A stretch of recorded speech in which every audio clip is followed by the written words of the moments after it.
Hey, FitLovers. Hey, FitLovers. Welcome back. I'm Ramsey. And I am Mina. And today we'll be doing another round of Q&A where you, our audience, gets to decide the direction of the conversation by asking us anything you'd like to. Within reason, of course. So get ready. This is the FitLove Show.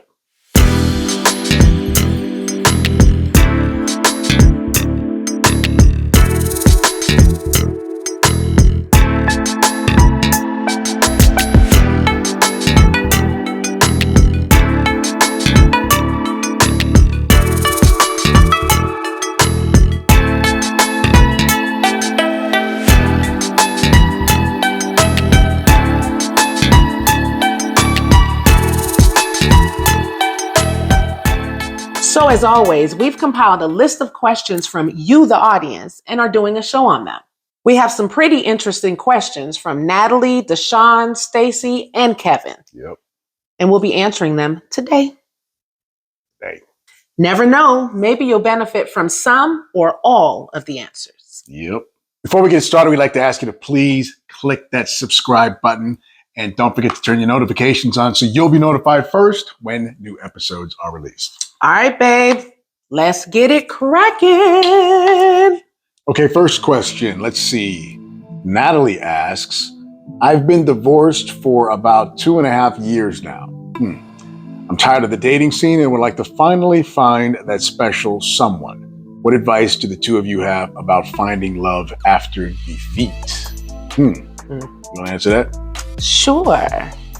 Well, my advice is when you want to meet someone, don't meet them at the club, first of all, right? Or the liquor store or anything like that. My advice is to meet them in a place that makes you feel better about yourself, like maybe the gym or church or, a positive social place. And don't rush anything. Let everything happen organically. I didn't go searching for this man. We just happened to kind of run into each other and let things happen. But it happened at the club. No, it did not. Yeah, it happened at the fitness club. At the 24-hour fitness club. But it was a place that made me feel good about myself. And I saw that we had something in common. And we just let it go from there. So I guess my advice is to find a man at the gym. That was a dad joke. I'm sorry for my dad jokes. But what can I say? I'm a dad. I have dad jokes, okay? What do you think about that question? Well, I wanted to kind of hone in to the very, very last thing she said in finding love after defeat. Well, yeah, that's kind Natalie, of I think you're looking at it the wrong. I don't think you should look at it as a defeat unless you didn't learn anything out of it, which I doubt's the case, So, yeah, I know a lot of people think, oh man, I wasted so much time with this person or that person. And I guess that's one way of looking at it. Another way of looking at it is you learn what you don't want, or you learn certain things along the way. You matured, maybe toughened your skin a little bit. Doesn't mean you didn't experience hurt or pain or anything like that, but presumably you grew from it. Yep. So I wouldn't call that a defeat. I would call that just you becoming stronger. So, but as far as finding love after defeat. Yeah, and I just wanted to say one thing about the defeat thing. When one door closes, another one opens. Well, you could have said that one door opens, another one closes. Well, that's true. It's just backwards. Yeah, but I'm not trying to ask backwards like usual. But I would probably just mirror what she said. Just kind of let it happen. I know it's been 2.5 years, but you still don't want to force that stuff because then you can find yourself in a situation you don't want to be again. Just kind of let it happen. Like she said, be at places that, you enjoy being at. Like I said, we met at the gym. So we still going to the gym. Yeah, we still go to the gym. We still enjoy going there. And, it is for a lot of people kind of a social thing, but we actually enjoy working out. And, if you can find somebody that, wherever you decide to go, that, enjoys doing stuff like that on a regular basis, you guys can immediately have something in common. So That's what I'd say. So hope that helps. I love that. Okay, next question. Deshawn asks, I'm married to a woman who yells a lot and says a lot of things out of anger. I'm sorry. Help her brother out. I love her, but I'm not trying to deal with that. What do you suggest I do? I'll let you answer that. You can help her brother out. Yeah, I feel you, Deshawn. I was in a similar situation. My previous spouse, previous wife, was a screamer and yeller. She's still kind of high strung, we'll say. But it bothered me because I'm totally not that way. If I'm going to talk to you, I can sit there and talk to you. It doesn't have to get escalated or anything like that. Or even if we had a problem, I mean, I might get upset for good reason, but I'm not going to start up here. Nuh-uh. And I always tell people, when you start up here, you got no place to go. And so I just try to keep it cool. But to help you out, I mean, maybe I would try having a conversation and just bringing up your concerns, those specific concerns. Hey, why are you always screaming or yelling? And maybe you can't put it that way because if that's going to create more of a problem. That might create more screaming and yelling. Just say, hey, look, maybe internalize it. Hey, look, I don't like it personally when you speak that loud to me or when you use that kind of language toward me. Make it more about you, not about her.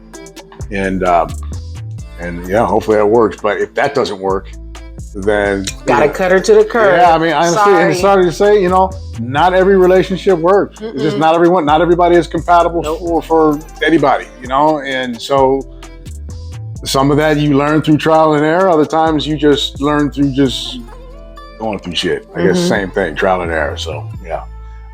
What do you think? I was gonna say actually what you just said, the last part, that nobody should be treated that way. And if she doesn't respect you enough to change her ways, then sorry, has to go. Some things got to change around here. Life is too short to be messing around with someone you're unhappy with. I refuse to do that. Anyway, well, I hope that helps, Deshaun. Hope that helps. Okay, next question. See, Kevin asks, what was the most difficult time in your relationship with each other? How did you get past it? You want to answer that one first? Yeah. There's some ambiguity to that question, Kevin, because I don't know if you mean like difficult as in circumstances or difficult like with each other. And that's what I was going to say. We don't have many difficult times with each other. It's usually circumstances that are kind of out of our control that we have to deal with. Which has made us so much stronger because a lot of people have to deal with those things at the end of their relationship. We kind of jumped into hardship. Yeah. So I would say financial hardship. Got into a car accident not too long ago. Well, it was a few years ago. Yeah, felt not too long ago. But and that created it was traumatic enough to where it seems like it was. Yeah. It wasn't that long ago. Yeah, I'm just now getting over my driving anxiety. Thank God. So but it was just financial hardship at that time. Although I did get engaged around that time as well. So it was a happy time too. But I'll let Ramsey answer that question a little more because that financial hardship. Yeah, I would say my answer is kind of in sync with that. I would say the hardest time, and I've spoken on camera about this before, is when I got injured. I ruptured my Achilles back in 2019. It was the first time I had to have an injury that was kind of immobilizing, where I couldn't get up and freely move around. So just immediately that was depressing right there. And then even more depressing, didn't happen on the job. Happened here at home. Mm-hmm. And so I wasn't entitled to any kind of workman's compensation or anything like that, and basically burned through everything that I had. So that was an extremely difficult time, a scary time actually. I didn't know really what was going to happen, but God willing, we made it. God always kind of brings you through stuff, and so let that be a lesson to you. Just don't worry about stuff. Yeah, don't stress. Hold on strong because he's going to bring you through everything. Yep, everything's temporary. Yeah. So, but to answer your question, I would say that's probably the most difficult time in our relationship. We've had little spats here and there, little arguments and whatnot. Everybody does. Every couple has that. So. Exempt from that. Oh, I love this bag. Dang, your hands are cold. Your hands are good. You're drinking hot coffee, but your hands feel like one hand is cold, the other one is like sweating. Your neck gets cold, your whole body's cold. But anyway, yeah. So really? Anyway, where did you hear that from? Where was I? I'm just talking about me. But my neck gets cold, my whole body gets cold. If your feet are cold, your whole body is cold, not your neck. No, my neck. My neck. My back. Don't judge me. Lick my... Sorry. Okay. My bad. What were we talking about now? Let's focus back on the question. Yeah. Financial hardship. That was the hardest time. Spats between her and I. Oh, yeah. Yeah. We don't have those too often. Mm-mm. Yeah. Usually we kind of, and if we do, we usually get over it pretty quick and, And our spats are pretty calm. We're definitely not yelling the house down. We have before, though. Hey. Next question. Okay. Stacy asks, I feel like my husband doesn't talk much and seems to hold a lot of stuff inside. I know how important communication is in a relationship. How can I get him to engage more? I'll let you answer that, babe, first. Okay. Well, there's a lot to that question, Stacy. Have you ever seen that meme where like the woman is laying on one side of the bed and she's looking at him like he's probably met another woman or he's not talking to me because of blah, blah, blah, whatever. And then he's laying on the other side facing this way like, you know, I like Butterfingers, you know, something like that in his head. It's something completely just totally unrelated to what she's thinking about. I mean, it could be a case of that. You know, it's just maybe you guys are on different mental wavelengths sometimes, which men and women will be from time to time. But maybe he's just not a guy who talks very much. My son, stepson, our son, is like that, you know? And for a long time, I used to think that there was a problem between he and I because of it. But there was no problem. It's just he doesn't talk very much. The interaction that we do have is good. Not to say he doesn't do shit that annoys me from time to time, but all in all, the interaction is good. He just doesn't have much to say. And some people are like that. So my question would be to you, were there any red flags in the beginning? Has he always been this way or has he progressively become disengaged? So yeah, because that's another issue. Yeah. So, I mean, if he's become that way, I would probably try to explore the reason why. There's got to be a reason why he's become that way. If he's always been that way and you're trying to change him and have him be less that way, well, that may be problematic if that's an inherent trait in him, you know, but that's why I would ask him, has he always been this way or did he become this way? So there's a lot more. I mean, as far as getting him to engage more, I don't know. I wouldn't hound him about engaging more because that's going to make him not engage more. You know, I mean, I would just suggest maybe things to talk about, or you start talking about things maybe you think he'd be interested in and see if he talks about them, you know, but I think that trying too hard to draw something out of a man is just, your effort's going to be futile. So, but yeah, I would need to kind of know more about your situation to be able to really, truly, and genuinely answer that question. But what you think? That was a good answer. That was really good, babe. I think that you should just speak to him and tell him how you feel about the situation and, you know, try to dig in a little bit, but not be too invasive. And just let him know how it's affecting you and your relationship and how you feel the communication is not there, because it is very important to have communication. And if he loves you, I do believe that he will take the steps to try to make it better. Yep. You know, whenever Ramsey and I have an issue, no matter what it is, we address it and we try to get better at it. Even if we feel like we're not 100% in the wrong, right?